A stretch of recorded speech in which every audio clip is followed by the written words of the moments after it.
welcome to the Voice of the Coast. I am your host, Danica. Along with me, we have Tammie Moore, who is, oh well, she wears many hats. So the first of which, she is the campus director of, formerly known as SLCC. It is now SoLacc.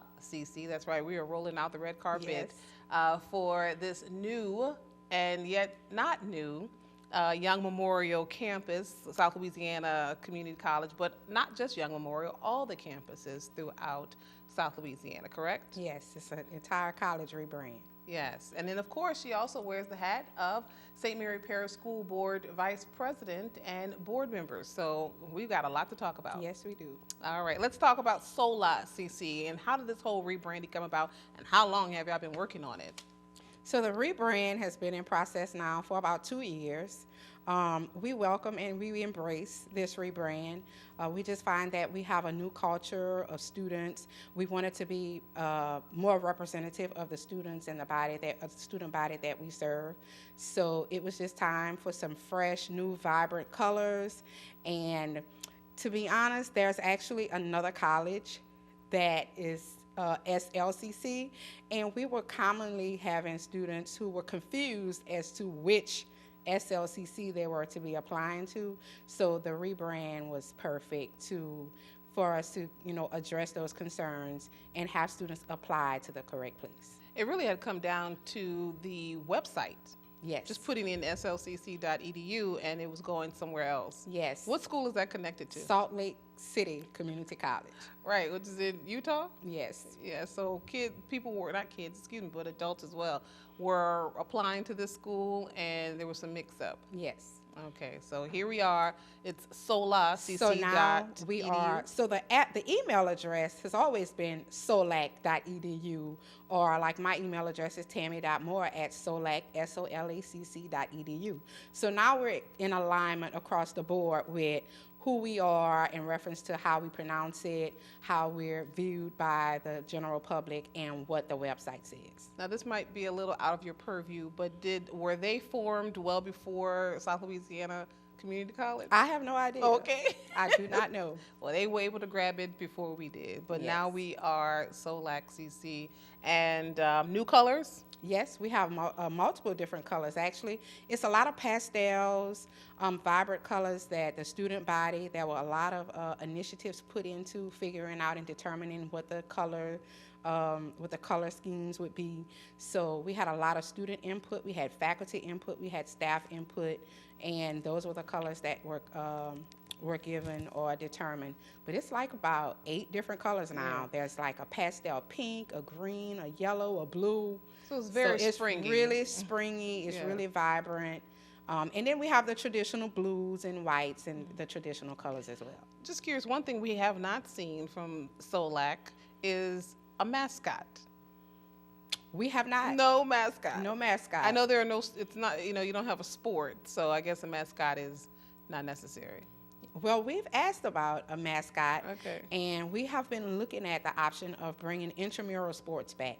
Okay. So this was phase 1, and we're hoping that phase 2 is going to include some intramurals, and we will have a mascot. Okay, so good. You guys are definitely moving forward. In addition, you're also most known for your 2+2. How's the 2+2? And actually explain it first before we get into it. Yes, so a lot of people are not aware of the 2+2. They are not aware of the benefits of the 2+2. So what it means is that a student can attend South Louisiana Community College as a student, earn an associate's degree, and then transfer to one of the 4-year institutions. We have partnership agreements with Nichols Northwestern, UL, Southeastern, and several other institutions, but those are the primary ones that we deal with on a more frequent basis. So if you come in and you do those 2 years, you come and do them here. One of the benefits to that is if you do the first 2 years at a community college, you pay about 1/3 of what you would pay at a 4-year institution. Yep.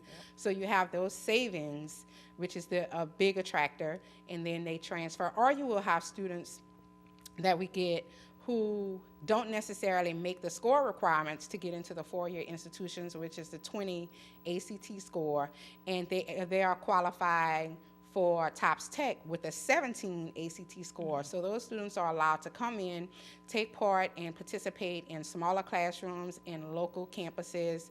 All of the credits that they earn are transferable. We typically, if they are in a 2+2 agreement, we match them with the school and program of their choice and make sure they take the courses that will definitely transfer over. I think that's great. Honestly, had I known about that, baby, you would have saw me at Delgado, then to Loyola. Exactly. Because that really is, it really helps, especially when it does. comes to paying for it. But you guys are very qualified, so I think Yes. it's great. Take advantage of it. We're here locally, so go ahead and sign up. We're going to come on back right here on The Voice of the Coast with more with Tammie Moore.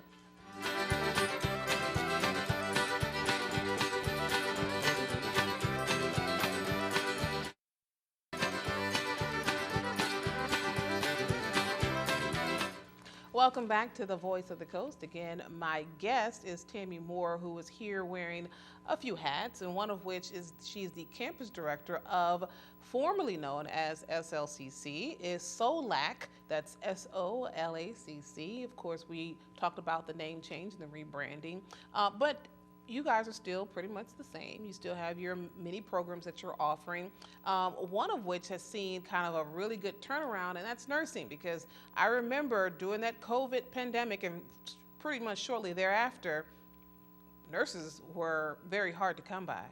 Yes, so that's very true. We are excited about the enrollment increases. COVID was a very interesting time for us. We did see a downturn in student enrollment in general, and we had seen a downturn in the amount of students who wanted to physically come to campus. Well, as we all know, nursing is a program where you need to be hands-on physically in the building, physically available for clinicals. So we have since seen a 35% increase in enrollment overall at the college since we've been back and created some new structural design for how we enroll students, advise students.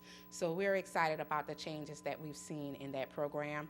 We do have a class that's going to start in the spring semester, which is in January, but the selection period happens in the fall semester. So if anyone is interested in taking part and participating in the nursing program for the spring semester, we need for them to enroll and apply so that they will be better qualified to meet the credentials or the criteria for the selection of the class for the spring. Now, here, the next two programs that I'm going to mention, I can tell you, I didn't know too much about them. You actually kind of had to educate me, but they're really good programs, especially for our area. And that is ship fitting is one program, and the other is precision machining. Yes. Definitely talk about the latter and what that is. So precision machining is a program that was developed by the local precision machining shops to meet a need. There was a gap in a need of them needing more entry-level workers. So they have definitely been working in that program, and we just had a class, or have a class that's actually going to graduate. This was a class of high school seniors. They're graduating this semester, so we're looking to start another class in this summer term within the next couple of weeks or within a month.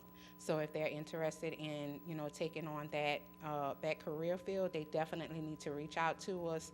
Mr. Mark Gowan is the contact for that program. So if you just call the campus and ask for Mr. Mark, he will definitely get you connected to the funding sources and get the information on when the course will begin.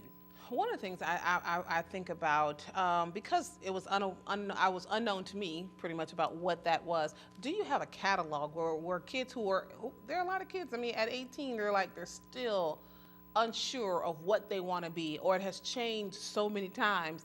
Is there a catalog where they can go and say, okay, this really speaks to me? So it's actually a two-part process. When we have students who are unsure of what they want to do, we typically get them in to come in and meet with an advisor. We have a career guide that we allow them to do this survey that will kind of give them an idea of, based on what their preferences are, what they like and what they dislike.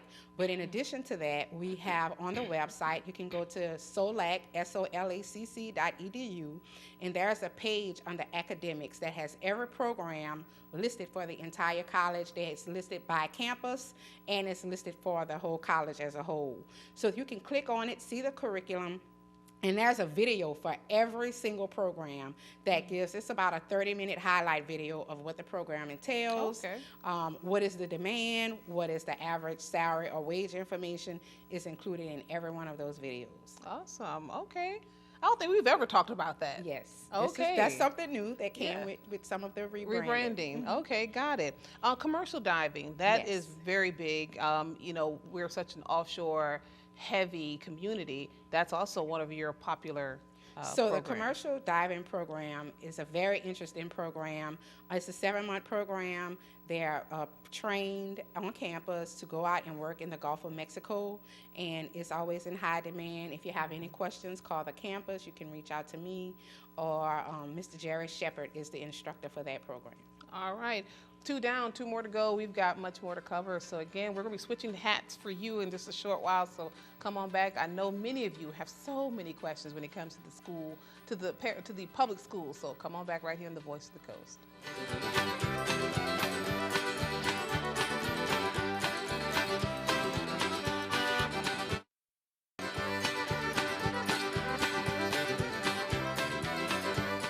Welcome back to the Voice of the Coast. I'm going to talk fast. Let's get right back into it because we've got so much to cover. We're still talking about SoLacc, formerly known as SLCC, which is still, again, South Louisiana Community College. Franklin campus, we don't really give a lot of emphasis or focus as much, but Franklin campus is really coming back and is really alive. Yes. So we have some fun and exciting things going on and taking place at the Franklin campus. We actually have 2 new programs that one we've already started.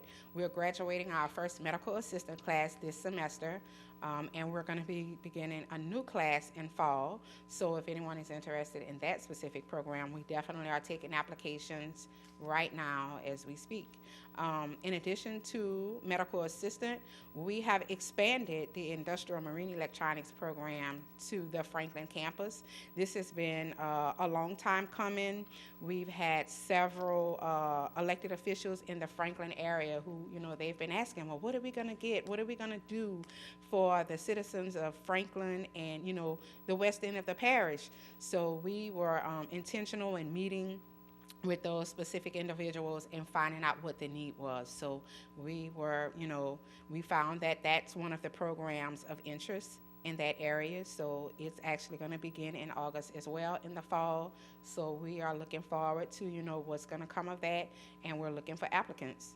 I know one of the other things that Franklin campus is really well known for is adult education classes. Yes. So we do have adult education. For those of you who do not know about adult education, it is actually preparation for the HiSET test.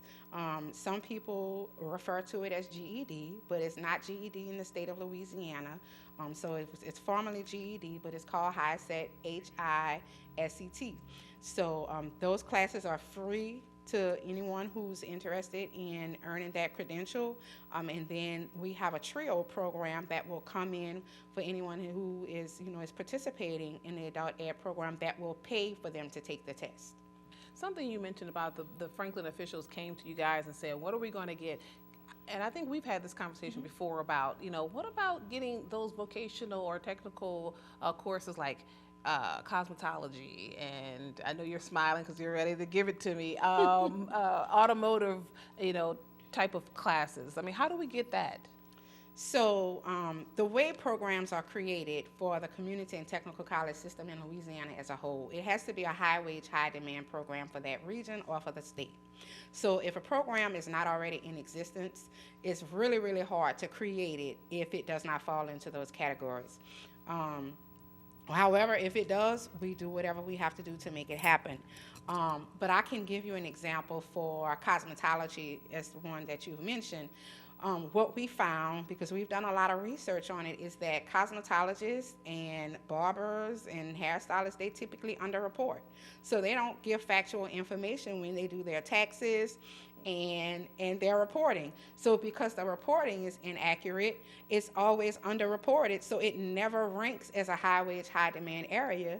So we cannot create a program for a program that is not promising. Baby, tell them go talk to the men. They need barbers. They need women need hair. We need salons. cosmetologists. Yes. But we need to go have the conversation with the barbers and the cosmetologists so that they can report the right information. Okay. So that we can, accurately get the right ratings so that we can create those programs. Fair enough, fair enough. And lastly, as far as when it comes to SoLacc now, reentry program. I know it's a little bit different, but you guys have partnered up, and that means for pretty much former inmates who are now trying to get their lives on track. They go through this program, and you guys have partnered with them along with some other entities to kind of help that along. Yes. So the reentry program is still housed at the SoLacc Young Memorial campus. We still have Miss Ann Poole, who's the director of that program, and she's been very, very hardworking and diligent in making sure we meet partners or have developed partnerships with those who can help with housing, employment opportunities. So it's still up and going. We're moving along. If we have anyone who wants to come aboard and help us in this process, we are very, receptive and willing to have those people come on board and assist us. All right, and as promised, we're definitely about to talk a little bit more about the school board issues. So come on back right here on the Voice of the Coast.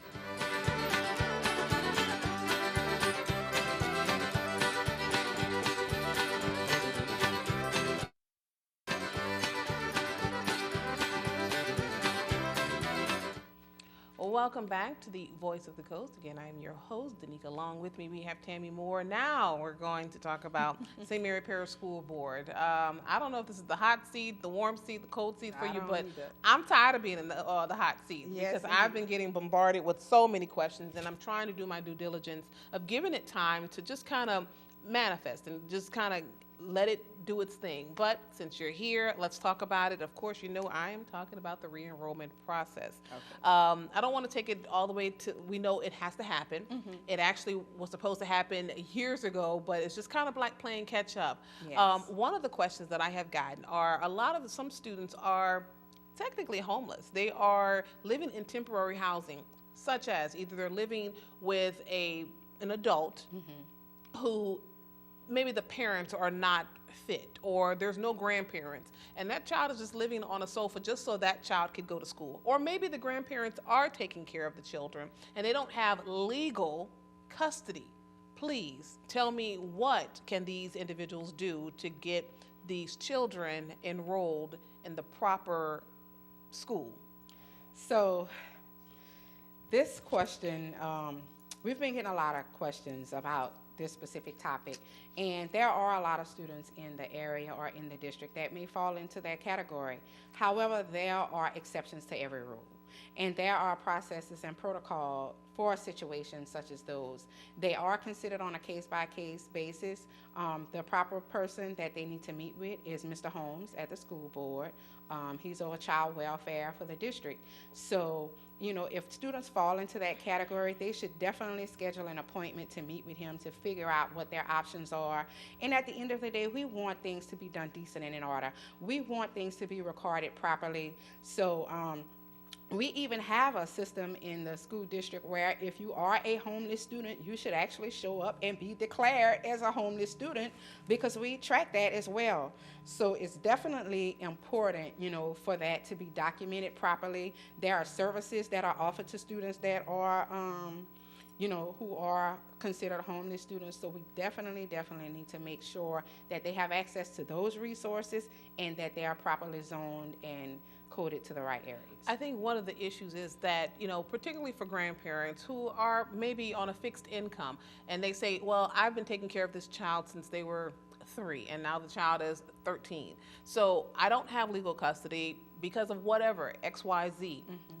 They're saying, I don't have the funds to go to an attorney to declare this, that, and the other. Would you say that also falls under a possible waiver situation? Every situation is definitely, it should be reviewed by Mr. Holmes in his office.